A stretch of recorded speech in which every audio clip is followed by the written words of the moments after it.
Hello, everyone, and welcome to this week's episode of Chatting with the Lightkeeper. As always, I'm Edward, and here in my fair city, it is a beautiful, fantastic spring day. I spent the morning getting out and playing in the dirt. I put some grass seed down, worked an area where earlier this spring a skunk, of all creatures, decided to dig up my yard, so I spent my morning repairing skunk damage to my lawn, which for me is actually kind of fun. Not the fact that a skunk dug it up in those areas, so it looked like a football pitch after a World Cup match. But yeah, it definitely needed some attention, and it was a great excuse for me to get out and play in the dirt, which I actually love to do. So that's been, I guess, the excitement for me, which means I've kind of have lived a pretty boring week, but it's going to get better. The band Social Distortion is coming to town, and yeah, I am going to go see Social D. I saw them in Chicago many moons ago. That was in BC time before COVID, at a music festival that I can't even remember what it was called. But yeah, I'm looking forward to seeing the concert, and it's in a very awesome venue down in Detroit, which is fantastic. It's in the Masonic Temple, which, if you would have said 10 years ago you were going to this area of Detroit for a concert, people would have thought you were kind of crazy, because it was the one of the worst areas of the big bad city. And now it is revitalized, turned around, and the Masonic Temple has always been awesome, but now the area around it has gone from an area to kind of fear to an up and coming place where there's restaurants and pubs and bars and nightlife and as safe as any major metropolitan area can be. It's just kind of been a wonderful turnaround. So, anyways, there's that to look forward to as well. But before I venture off to social distortion, let's take a detour and let's enter the dungeon of pop culture together. And why I'm calling it the dungeon of pop culture is today we're going to talk about books, we're going to talk about movies and TV and how the lifestyle is portrayed in those, all those pop culture places. And I think it's important that we have this discussion. Well, it is important we have this discussion because this is how most of us discover kink, whether we come to it from seeing a movie and being curious and going and asking Siri or Google or Alexa to get more information about what we just saw or we read. It's, the world of pop culture is what brings people to the lifestyle. And for those people who don't come to the lifestyle, when we talk about it, these are the ways that people know about BDSM and kink, which, for better or worse, means that there's a lot of misconceptions out there. And I got thinking about this. I recently saw, for the first time, I admit it's been out since, well, I think, like 2015, 2016, movie called The Duke of Burgundy, which was fantastic. Definitely, um, definitely a lifestyle movie, and very enjoyable. Didn't didn't do, I guess, what you would say typical of lifestyle movies. I thought it was very well done. There were some scenes that I identified with on the dominant side that made me chuckle to see, because there was one scene where the dominant was putting their submissive into sort of a we'll call it a punishment place, and of course the dominant was concerned that the submissive was okay, and the submissive, since this was part of the already kind of agreed to consensual, had already consented to all of this beforehand. So when the dominant is saying, are you sure you're okay? Are you sure you're okay? And the submissive isn't answering. And finally, the dominant's like, are you sure you're okay? And the submissive is like, yes, very agitated that, I agreed to this. Yes, I'm fine. Quit asking me. You're ruining the scene. But like, oh my God, that's so me.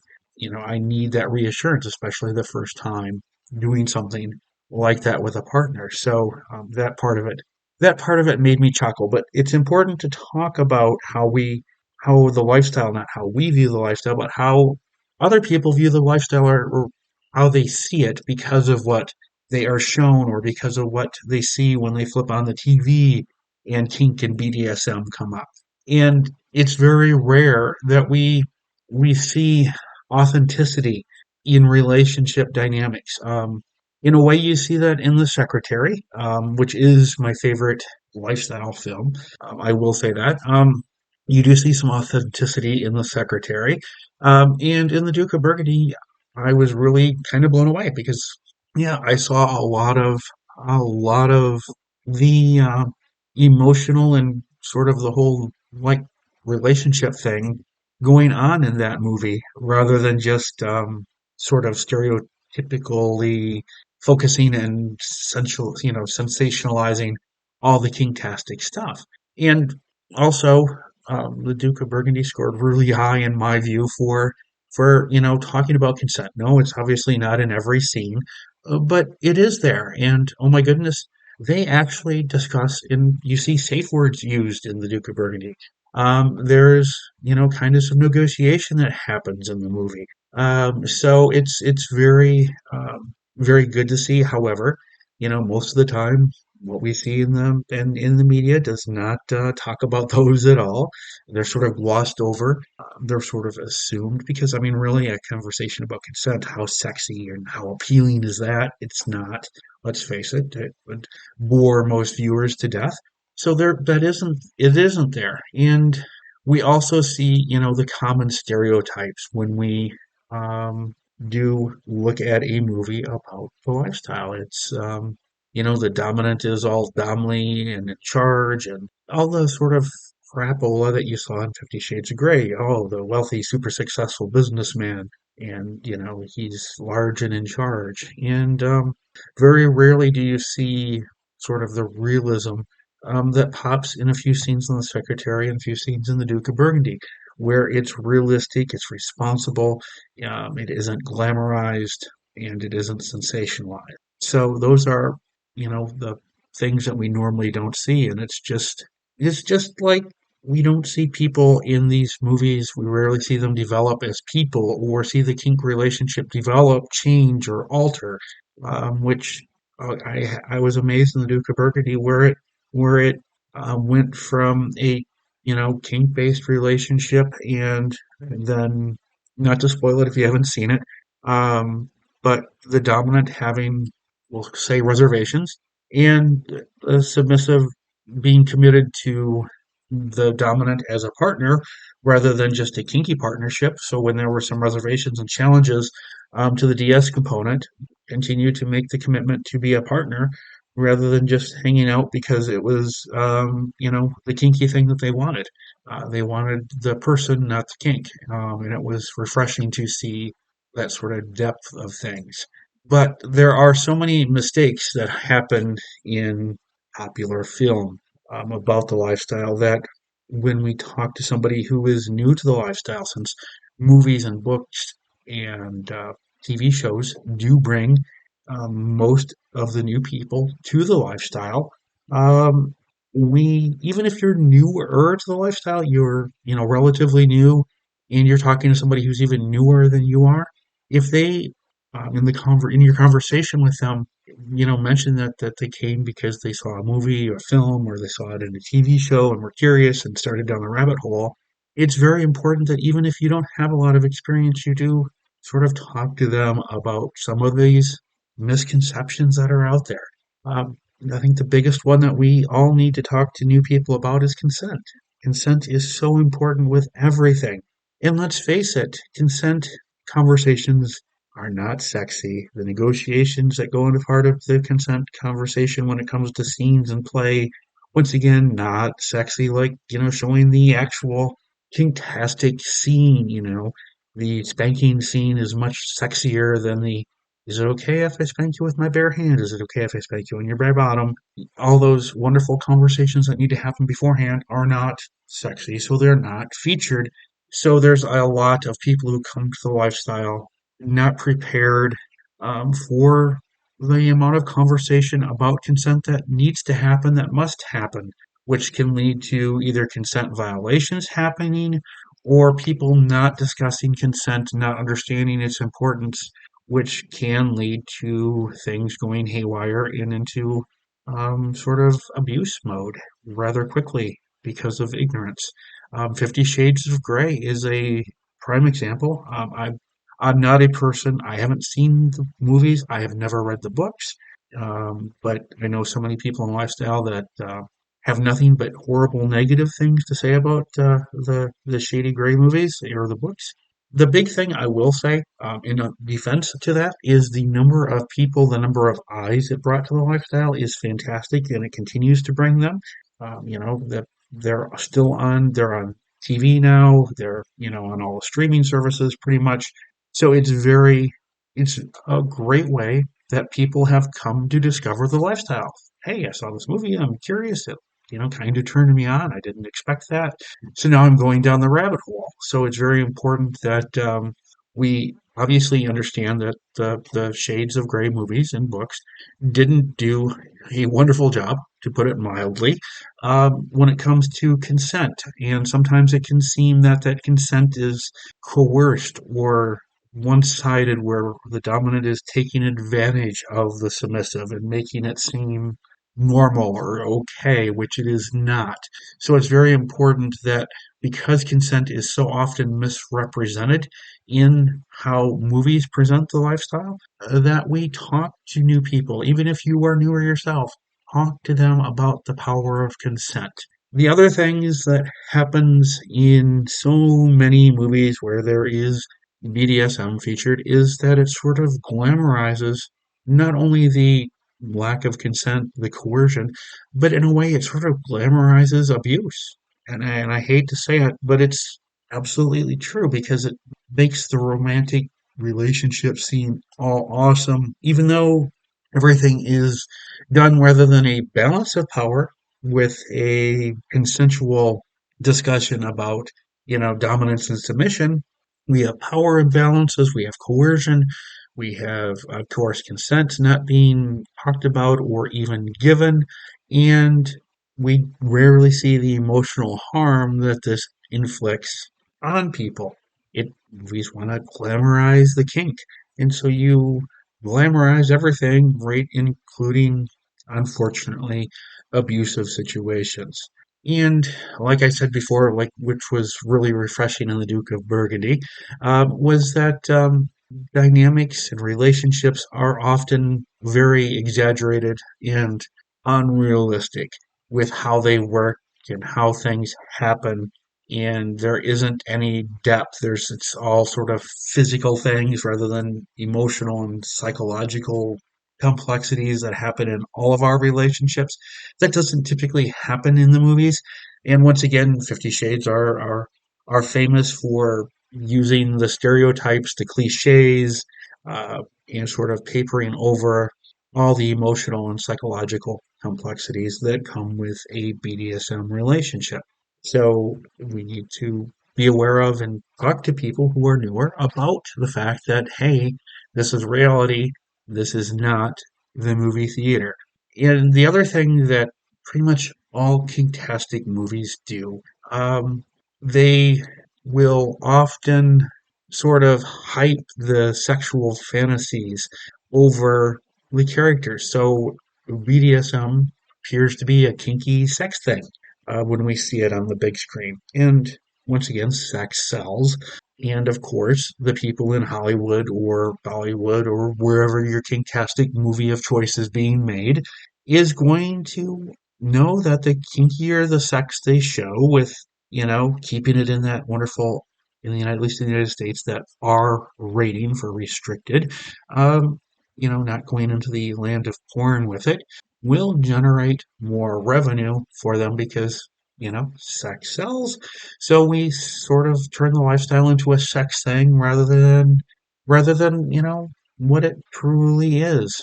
And finally, very rarely do we see in films about BDSM, do we see diversity.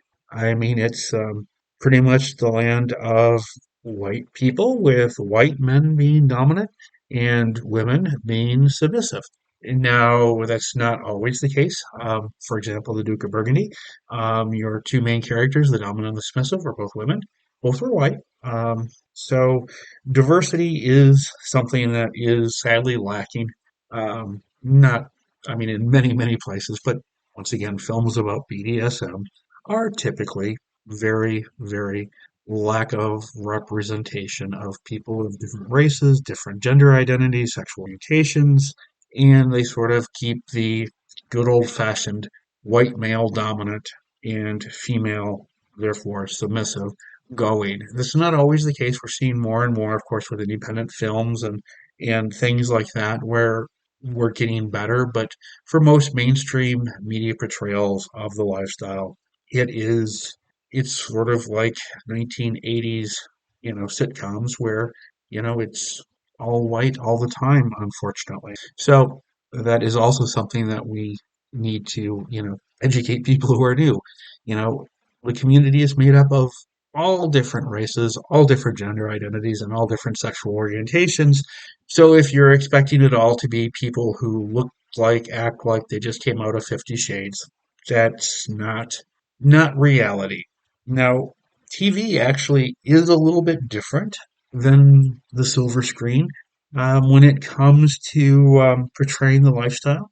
I've only seen a couple episodes of it, but the little bits I've seen, there's a show, I believe it's on Netflix called Bonding, which is a show about a psychology student who is also a dominatrix to make ends meet, and her best friend, and who is, I think he's a struggling comedian, stand-up comedian. And so it's interesting. The comedian sort of plays bodyguard for the psychology student when they are doing their moonlighting as being a um, professional dom.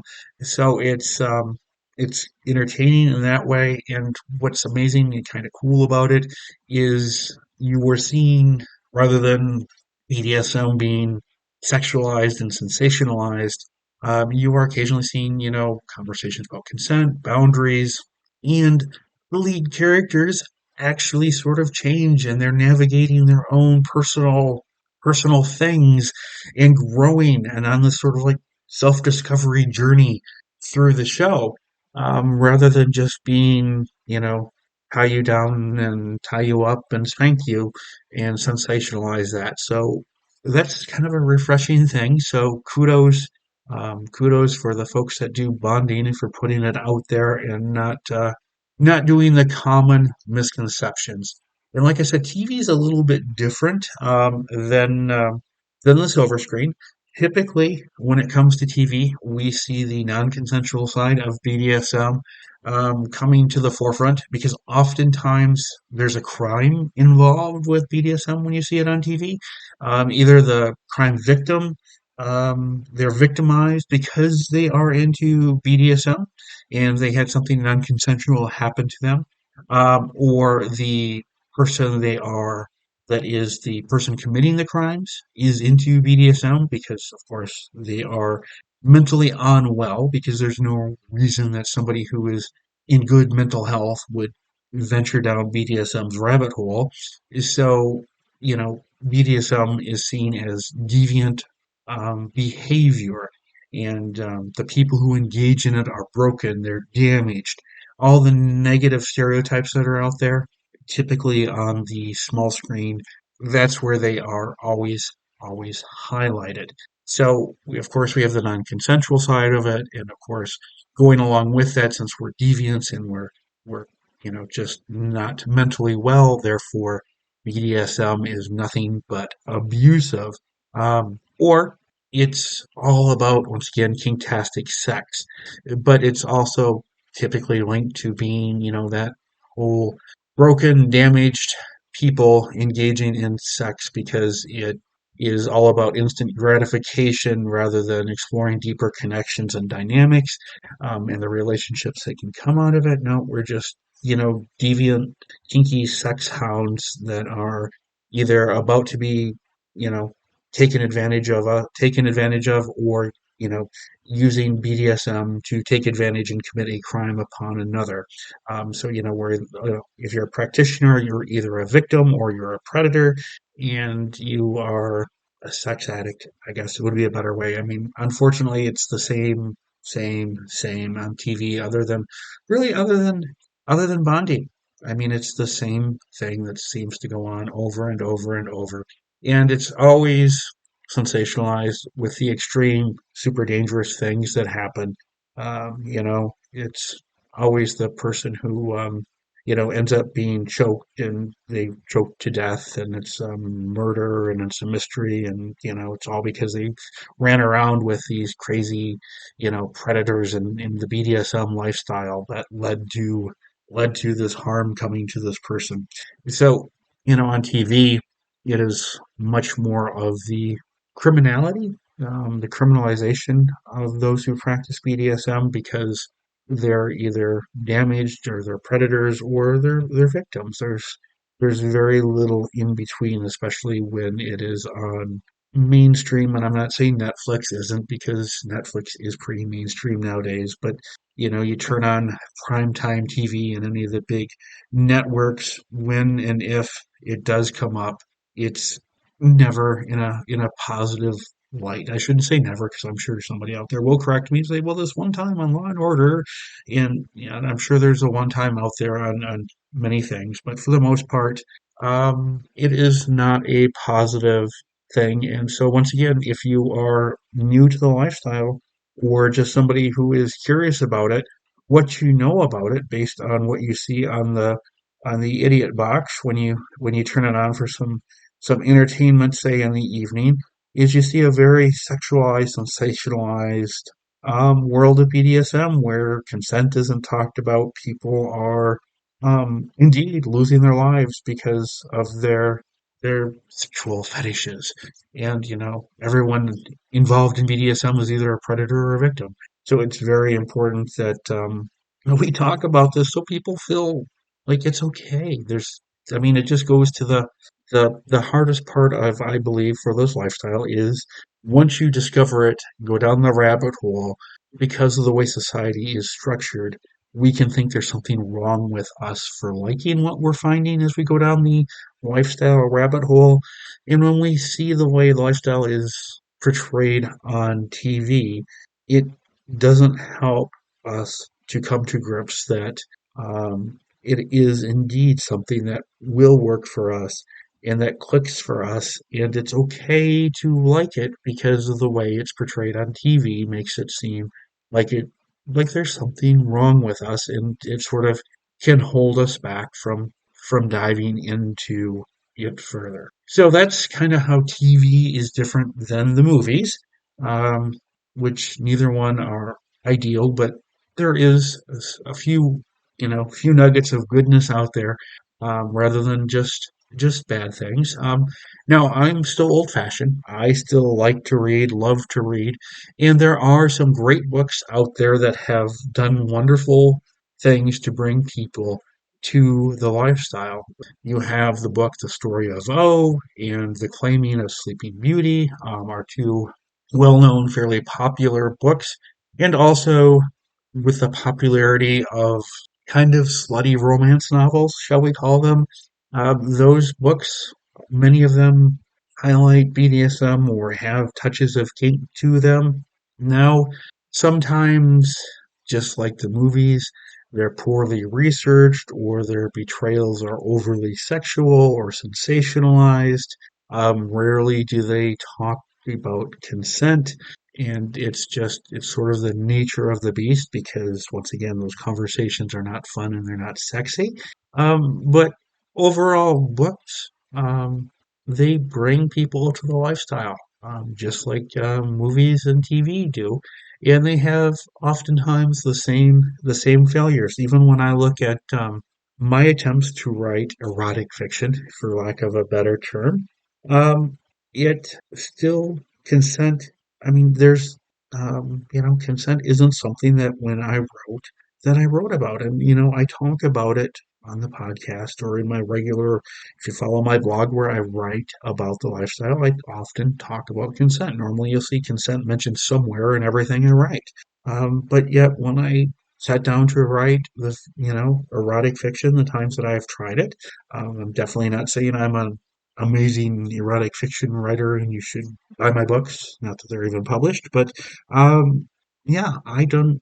For somebody who talks about it, writes about it in their regular, sort of my regularly scheduled writings, when it came to fictionalizing it and writing about it in that way, I too didn't find a way to include consent in those times when I was going down the path of trying to write something erotic, which is obviously out of my usual comfort zone. But I can easily understand when I look at myself and my attempts how it does get overlooked and how it just isn't.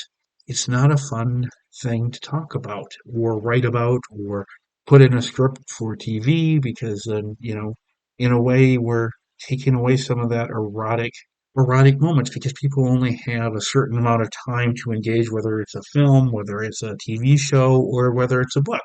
We only have a certain amount of time to engage in watching or reading those things, and if we extend the time and fill it with some things that are not sexy, not attention grabbing, not something that's going to kind of keep the hook in your mouth, it can be very easy for us to, in today's instant satisfaction world, wander off to something else that grabs our attention. So I get it, very much so. But we do definitely need to make sure we are addressing all of this whenever we encounter somebody new or ourselves are new and understanding the importance of consent and self-discovery and realizing that there's much more here than just fantastic sex. So let's talk about some of the wonderful things that books and movies have done because so often the conversation, like I said, revolves around all the bad things that the 50 Shades of Grey, because it always seems to be 50 Shades people pick on, are doing to in the lifestyle. Let's focus on the good. They've helped destigmatize BDSM. For as bad as you want to say the 50 Shades movies are, they have done more than any other book or movie franchise or any other bit of anything out there in public that I know of to destigmatize the lifestyle. I mean, it wasn't that long ago that the DSM, the book that medical health or mental health professionals went to diagnose mental illnesses, said that if you were involved in BDSM, you were mentally ill. So it's not that long ago that we would have been considered mentally ill. But now, thanks to the 50 Shades books and movies, um, it's really destigmatized and taken away so much of that stigma. Yes, it got a zillion and one things wrong. Um, and definitely, in a way, sort of showed the lifestyle in 50 Shades of being shady, by the way it portrayed it. But it brought so many new people to the lifestyle. New people mean new ways to practice it, which means we are growing, we are seeing things in new ways. I mean, it's just exploded with people, new ways, new thoughts, new everything.